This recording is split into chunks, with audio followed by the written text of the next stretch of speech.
Serious, what is unethical is but extremely common in the dating world. Using somebody else's photo as your profile Tinder whatever pic in order to attract them to you and make them go on a date with you. Ghosting. Like hello I made you a 4-course meal and decide to not show up. Making plans for a date and just not showing up. Old ass pics. I'm always amazed how people seem to think they look exactly the same after 5 years or more. Come the on. Lying through your teeth when making a dating profile. People lie about the most random things to make themselves seem more appealing. Lies can range from things as innocuous as I have a dog to like my dick is 15 elephants long. Edit. Grammar L. Going on a break with a serious so to bang someone else and then asking for them back after. Lying about birth control. Cheating. Not socially acceptable but still very common. Lying about STDs or STIs. Lying about whether or not you are clean, STD STI free, and sleeping with them anyway. Lying about your existing relationship status e.g. saying you're single when you're not. Failure to disclose offspring. Using profile pics when you're 5 years younger and 50 pounds lighter doesn't work when you meet someone in real life. You're attempting to start a relationship on a lie. Lying about intentions. If you want a one-night stand, say it. Don't lie and say you want a relationship. But I really want a relationship. Just not with you. So you get a one-night stand. Breadcrumbing. You meet someone. Aren't exactly interested. But want a backup option. If you just ghost them or reject them, then they won't be around anymore. So instead, you leave a trail of breadcrumbs to keep them hanging. Dating someone because it's easy, rather than because you actually like them. Settling isn't really healthy. Fam. Lying about their interests. Every Tinder profile has someone saying they like to hike, exercise, travel, and other grandiose. I've only met a few women who were just blunt about and didn't need to hide behind a fake narrative of their life. If you meet someone outside a dating site, you can at least catch their bull early on so you can avoid more red flags down the road. Wanderlust. Watches Netflix all day. Emotionally manipulating somebody to get what you want. Scrolling through these comments. It looks like all of these things, ghosting, stringing along, etc., happen more often than actual dates. You always catch more water than fish. Edit. Expecting for one person to pay for everything. Funny. Was just dumped about 36 hours ago after she drained my reserves. And wanted to be a kept woman. With a very part-time job. I don't make enough to cover both rents and her food and care for her cats who are old as dirt and have astronomical vet bills. Yeah. Looking back, that whole year was a mistake.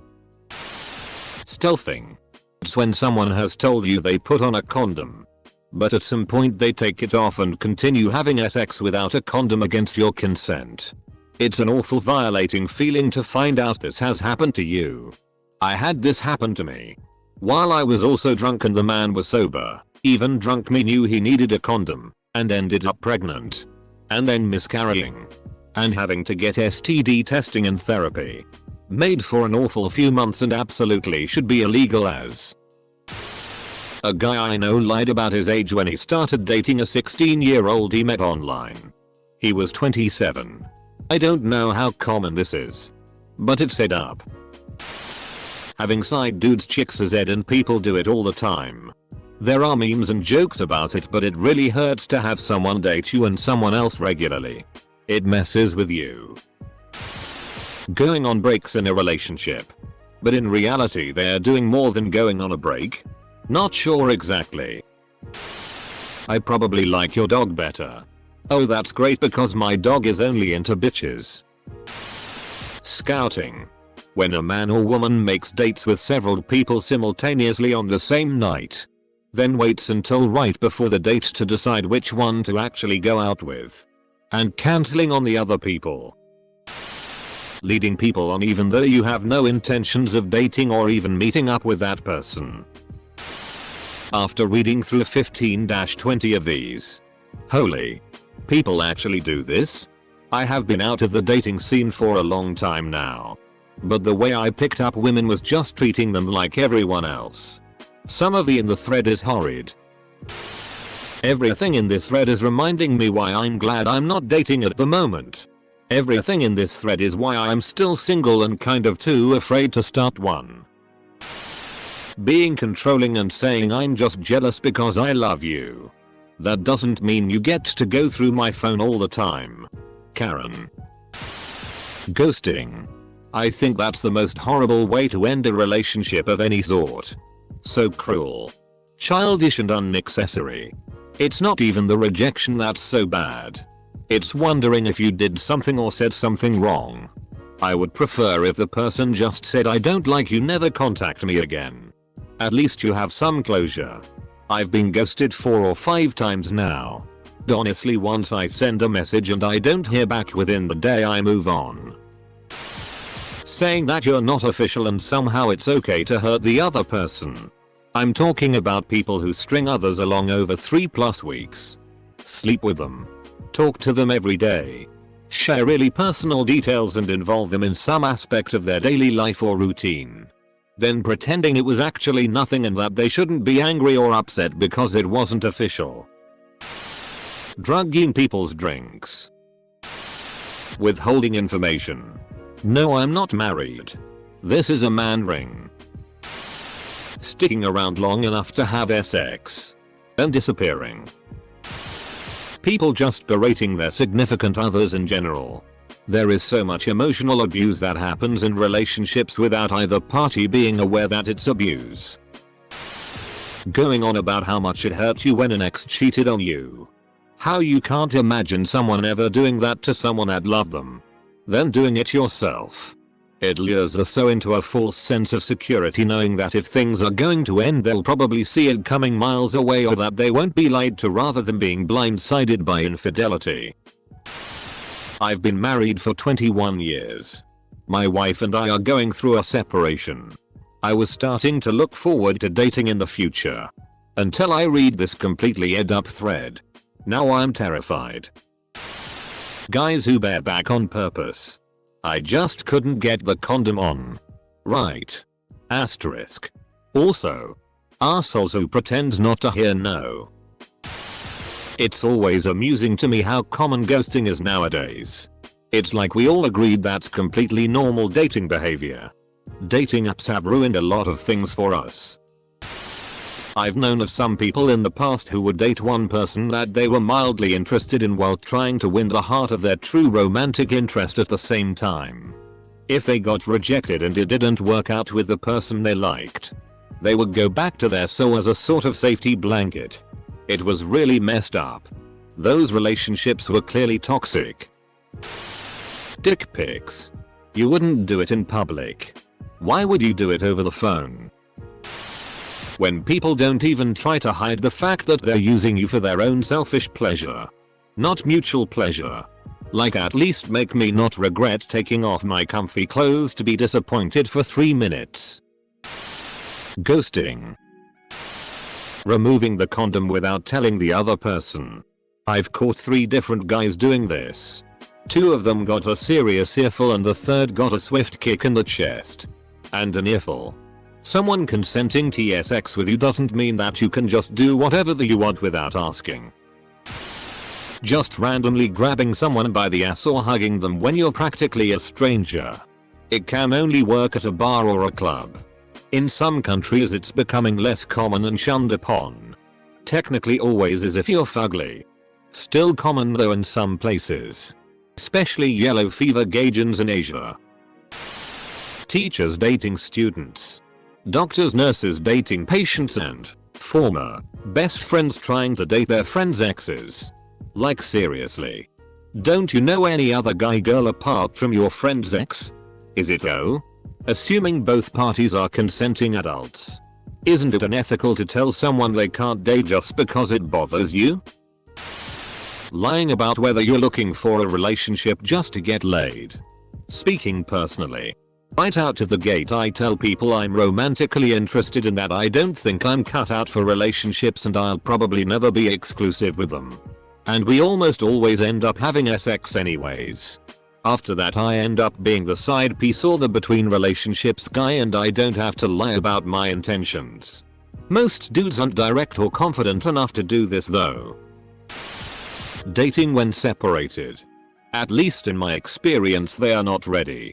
Emotionally, physically, or mentally to move on. Mistake made. Moving on. Lie to girls about your financial status so they can become impressed and somehow more interested in you. Don't do this guys. Additional cringe would be chicks letting themselves get influenced by financial status imho. I've never felt this way about a girl before bahahahaha. Women matching guys on Tinder or whatever who have no intention of either dating them or having a one night stand but will meet the guy anyway to get a free dinner out of him. Using a person's low self-esteem to get them to do things they don't want to. It's disgusting and abusive. My ex did this all the time. If I said I didn't want to have sex, he'd keep pushing. If I didn't give in, he would end up getting all cold and distant until I'd give him a sympathy hand job. And sadly a lot of the time people don't see this as problematic. Last time I posted about this to Reddit, I was told that it's okay because I eventually consented. And that I'm the abusive one for withholding sex. Shading the truth on who you really are as a person. Everyone seems to round up a bit. Cause if you're bluntly honest it makes you seem overly self-depreciating. Can't believe this hasn't been said yet. When women claim they're pregnant. Making someone feel like they're really special when you treat everyone you're talking to like that. Or dating someone who really likes you and you know they really like you but you only date you to make their ex jealous to get them back. The first part is not that person's fault. If they treat everyone like that, then that is just the type of person they are and they seem like a really good person if you feel incredibly special by them just being themselves. The second part is an arsehole move. Girls telling guys they can't have any female friends. And or controlling their time with other friends. I had a woman tell me on the third date that she expected me to give her access to my phone and email accounts so that she could check who I was talking to in order for us to have a relationship. I noped out of that one. Expecting sex simply because you agreed to a date. Doesn't matter if you buy food, drinks or a car because you choose to do that out of your own free will, and if you expect some guaranteed return on investment you need a prostitute. I'm saying this as a guy. If you think you pay for sex, well, go ahead and do it. Women paying for nothing. This one is touchy. Because a lot of guys insist on paying. Or get angry, weirdly emasculated, emotionally fragile when you offer to pay. And then act like you owe them sex attention another date when they pay. Cheating. A guy sleeping with a girl on the first date and deciding she isn't relationship material based on that fact while still considering himself completely dateable. Edit. Guys who base whether you're relationship material on how quickly you had sex with them and no other factors at all. The MySpace angle. It's just a flattering photo angle. It's not like the pictures are edited. It's just silly to say people should be obliged to use unflattering photos on dating sites. Everyone wants to make a good impression. After all. Getting free meals from guys with no intention of a serious date. Forcing the guy you met on Tinder to smash you in the woods or else you'll leave him on the side of the road 15 miles from home. That's our pay. Hope you're okay. Double standards for three ways. Met a douche like this when I was 18. Kept trying to pressure me in a three-way with a girl. Saying two girls is hot. Every girl is a little bee. The usual. I have a strict policy. I can do FMF. But you gotta be open to MFM. Period. No double standards. No. Babe. That's gay.